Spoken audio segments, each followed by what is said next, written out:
రాష్ట్రంలో ఉన్న pending fee రియంబర్స్మెంట్కి సంబంధించి బకాయిలు రిలీజ్ చేయాలని చెప్పేసి ఫీజు పోర్ దీక్ష అనే కార్యక్రమాన్ని ఈ నెల మార్చి 15న ఇందిరా పార్క్లో పెద్ద ఎత్తున ప్లాన్ చేస్తున్నారు.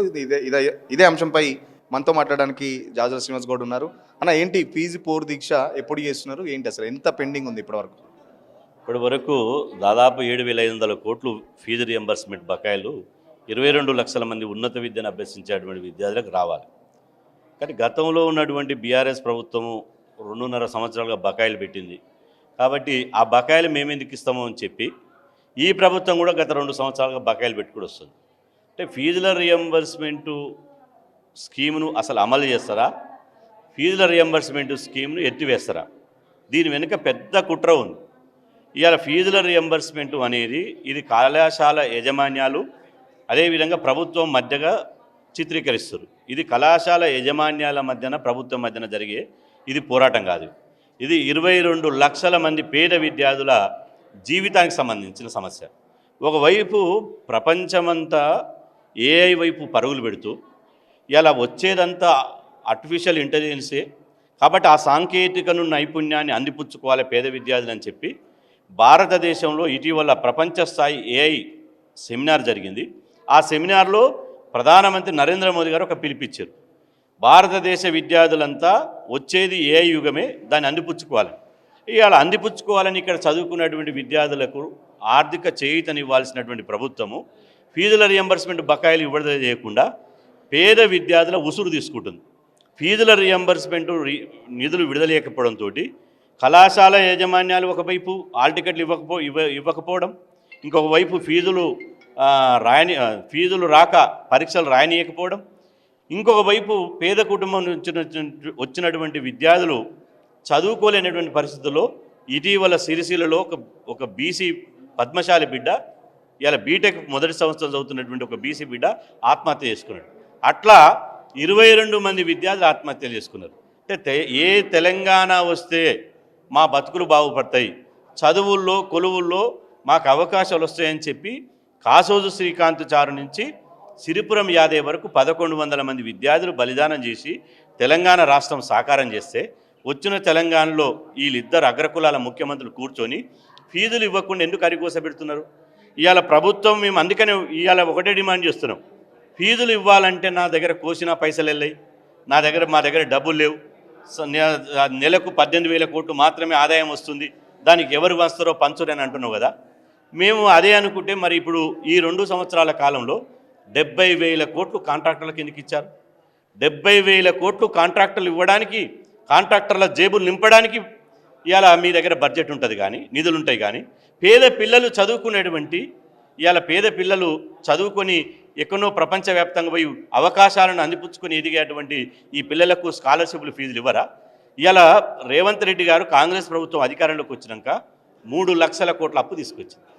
గతంలో బీఆర్ఎస్ ప్రభుత్వము 7 లక్షల కోట్ల అప్పు తీసుకొస్తే ఈ ప్రభుత్వం ఇప్పటికే 2 సంవత్సరాల్లో 3 లక్షల కోట్ల అప్పు తీసుకొచ్చింది. ఈ 3 లక్షల కోట్లు ప్లస్ 7 లక్షల కోట్లు వీళ్ళు అప్పులు 10 లక్షల కోట్లు అప్పులు తీసుకొచ్చి మరి 7,000 కోట్లు ఇవ్వాలంటే వీళ్ళకి మనసు ఒప్పదు. 7,000 ఫీజులు బకాయిలు గత ప్రభుత్వం చేసిన బకాయిలు మేమేనికి ఇస్తామని రేవంత్ రెడ్డి గారు అంటున్నారు. గత ప్రభుత్వంలో ఉన్నటువంటి రావాల్సినటువంటి ఇంటి పన్ను కానీ రిజిస్ట్రేషన్ రాబడి కానీ లేకపోతే పేరుకపోయినటువంటి బకాయిలు కానీ మరి నువ్వెందుకు వసూలు చేస్తున్నావు? గతంలో ఉన్న పన్నులే కదా. గతంలో కట్టిన సచివాలయంలో నువ్వెందుకు కూర్చొని పరిపాలన చేస్తున్నావు?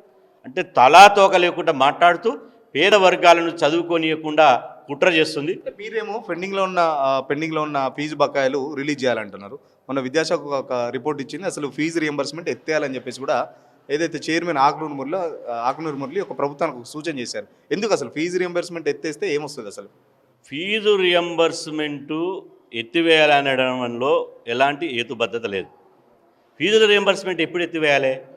విద్యా రంగంలో ఇప్పుడు ప్రొఫెషనల్ కాలేజీలు కానీ అదేవిధంగా డిగ్రీ కాలేజీలు కానీ ఇంటర్ కాలేజీలు కానీ ఇవాళ ఎల్కేజీ నుంచి పీజీ వరకు ఏ కోర్సు అయినా ప్రభుత్వమే సంపూర్ణంగా అందించినప్పుడు ఫీజుల రియంబర్స్మెంట్ అవసరం లేదు. కానీ ఇప్పుడున్న కాలేజీలు ఎన్ని, విద్యార్థుల సంఖ్య ఎంత? ఇది ఒక మేధావైనటువంటి ఆకునూరు మురళి గారు ఆలోచించేటువంటి ఆ అవసరం ఉందని ఆయనకు. ఫీజుల రియంబర్స్మెంట్ అనేది ఎవరి జేబులు నింపడానికి కాదు, పేద విద్యార్థులు చదువుకోవడానికి. ఫీజుల రియంబర్స్మెంట్ లేకపోతే చదివే అవకాశమే లేకుండే కదా. ఇవాళ నేను అంటున్నా ఇలా మీకు ఓట్లు వస్తాయని చెప్పి అనేక రాయితీలు ఇస్తున్నారు, అనేక రకాల రాయితీలు ఇస్తున్నారు. ఇలా పెట్టుబడిదారులకు కోట్ల రూపాయల, వందల వేల కోట్ల రూపాయల భూములు అప్పనంగా కట్టబెడుతున్నారు. వాళ్లకు రాయితీలు, సబ్సిడీలు అనేక వేల కోట్లు ఇస్తున్నారు. వాళ్ళకు రెడ్ తివాచి బాచి వాళ్ళకి ఏదంటే అది ఇస్తున్నారు. మరి బీసీ విద్యార్థులు, ఎస్సీ ఎస్టీ అగ్రకులాల్లోని పేద విద్యార్థులు చదువుకోవాలి కదా. అసలు ఆకునూరు మురళి గారికి చెప్తున్నా, రాజ్యాంగమే చెప్పింది విద్య అనేది ఒక హక్కుగా ఉండాలి, విద్య అనేది ప్రతి విద్యార్థికి అందాలని. అది ఉన్నత విద్యనా, ప్రాథమిక విద్యనా, లేకపోతే పాఠశాల విద్యనా, ఏ విద్య అయినా కూడా ఈ దేశంలో ఉన్న పౌరునికి అందాలి. మరి అందించవలసినటువంటి బాధ్యత పాలకులది కదా.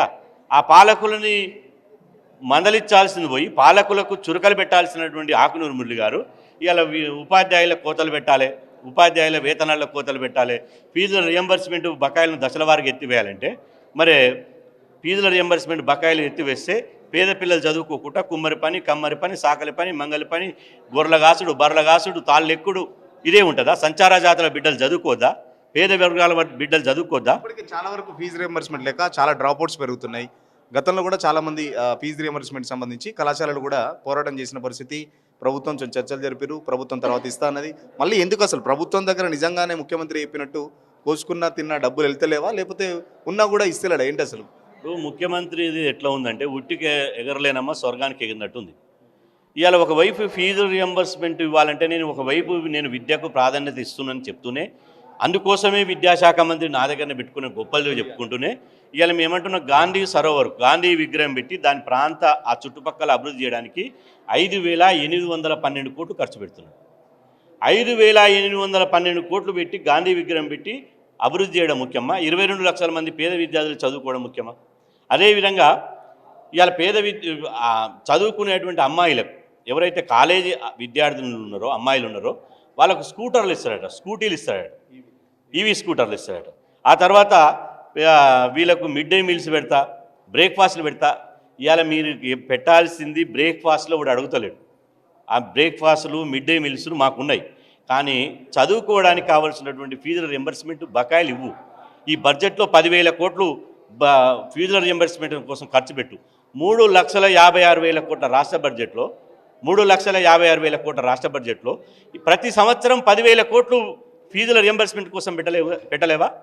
ఇది విద్య మీద పెట్టినటువంటి పెట్టుబడి కాదు, ఇది మానవ వనరుల అభివృద్ధి మీద పెట్టినటువంటి చూడాలి. ఇలా వీళ్ళు చదువుకుంటే రేపు భవిష్యత్తులో వీళ్ళు ఉన్నత స్థాయిలోకి వెళితే కలెక్టర్లు, డాక్టర్లు, ఇంజనీర్లు, సాఫ్ట్వేర్లు రకరకాల ఎరిగితే నువ్వు పెట్టేటువంటి సంక్షేమ పథకాలు వీళ్ళకి అవసరం లేదు కదా. నీ ఆసరా పింఛన్ అవసరం లేదు, నీ ఉచిత సిలిండర్ అవసరం లేదు, నీ విద్యుత్ సబ్సిడీ అవసరం లేదు, నువ్వు ఇచ్చేటువంటి ఎంగిలి మెతుకులు ఏం అవసరం లేవు. స్వతంత్రంగా వాళ్ళ కాళ్ళ మీద వాళ్ళు ఎదగడమే కాకుండా ప్రపంచాన్ని శాసించి మన దేశానికి కూడా ఆదాయం తీసిపెడతారు. ప్రపంచంలో వీళ్ళు ఎదుగుతారు. ఆ కోణంలో చూడాలి. కానీ ఇలా ఆలోచనలన్నీ ఇలా ఫీజు రియంబర్స్మెంట్ ఎత్తివేసేటువంటి కుట్ర జరుగుతుంది. అందుకనే విద్యార్థి లోకం ఇలా బగ్గుమంటుంది. తెలంగాణ త్వరలో అసెంబ్లీ సమావేశాలు ఉన్నాయి, ఏం చేస్తారు డిమాండ్ చేయాలంటే? ఇప్పటికే పోరు దీక్ష అని చెప్పేసి 15వ తారీఖు ప్రోగ్రామ్ కూడా పెట్టుకున్నారు. సో ఒక మాటలో ప్రభుత్వానికి ఏం చెప్తారు? త్వరలో అసెంబ్లీ సమావేశాలు ఉన్నాయి, బడ్జెట్కి సంబంధించి ఇప్పటికే 18% నిధులు కేటాయించాలని చెప్పేసి కూడా విద్యాశాఖ గవర్నమెంట్కి సూచించింది. మరి మేనిఫెస్టోలో కూడా చాలా పెద్ద ఎత్తున విద్యాశాఖకు నిధులు కేటాయిస్తామని చెప్పేసిన పరిస్థితి. ప్రస్తుతం ముఖ్యమంత్రి దగ్గరనే విద్యాశాఖ మంత్రి కూడా ఉంది.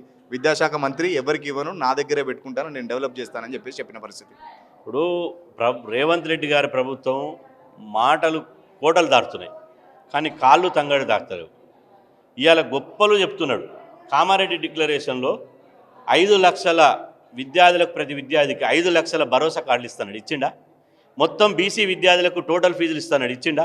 ఎస్సీ ఎస్టీ బీసీ ఈబీసీ విద్యార్థులందరికీ టోటల్ ఫీజులు ₹1 లేకుండా మేమే ఇస్తాం, బకాయిలన్నా చెల్లిస్తాం, ఎంత ఫీజు ఉంటే అంత ఇస్తామన్నాడు, ఇచ్చిండా? అంటే ఇవన్నీ మాటలు ఓట్లు వేసుకోవడానికి చెప్పి ఇప్పుడు మోసం చేస్తే విద్యార్థి సమాజం ఊకోదు. కాబట్టి రేపు 15 నాడు ఈ ప్రభుత్వం మెడలు వంచడానికి ఫీజు పోరు దీక్ష పెట్టినాం. ఫీజు పోరు దీక్షతోటైనా ప్రభుత్వం దిగి వచ్చి ఇవాళ విద్యార్థులకు రావాల్సినటువంటి ఫీజుల రియంబర్స్మెంట్ బకాయిలు, ఒకవేళ మీరు కళాశాల యాజమాన్యాలకే మీరు అనుకుంటే, మీకు దురుద్దేశం ఉంటే ఇవాళ స్టూడెంట్ అకౌంట్లోనే డైరెక్ట్ అయ్యి స్కాలర్షిప్ వేసినట్టు వాడు డైరెక్ట్ పోయి కట్టుకుంటాడు కదా, ఫీజు కట్టుకుంటాడు కదా. కాబట్టి ఇవన్నీ నంగనాటి మాటకాలు, జొంక తిరుగుడు మాటలు, ఇవన్నీ లత్కోరు మాటలు అన్నీ బంద్ చేసి ప్రభుత్వం ఇప్పటికైనా చిత్తశుద్ధితోటి ఫీజుల రియంబర్స్మెంట్ బకాయిలు విడుదల చేయడానికి చర్యలు తీసుకోవాలి. లేకపోతే మాత్రం రేపు 15న జరిగేటువంటి ఫీజు పూర్వ దీక్ష ద్వారా ప్రభుత్వానికి ఉద్యమ సగేందో చూపిస్తాం.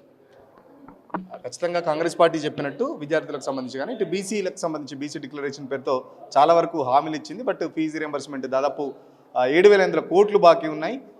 దాదాపు 2 సంవత్సరాల నుంచి 3 లక్షల కోట్లు అప్పు చేసిన రేవంత్ రెడ్డికి ఒక 7,000 కోట్లు బీసీలకు ఇవ్వాలనే చిత్తశుద్ధి ఎందుకు రావట్లేదో నిజంగా చాలా బాధాకరం. ఖచ్చితంగా మార్చి 16న అసెంబ్లీ సమావేశాలు స్టార్ట్ అవుతున్నాయి. దానికి సంబంధించి ఫీజు రియంబర్స్మెంట్కి సంబంధించి ఒక క్లారిటీ ఇవ్వాలి.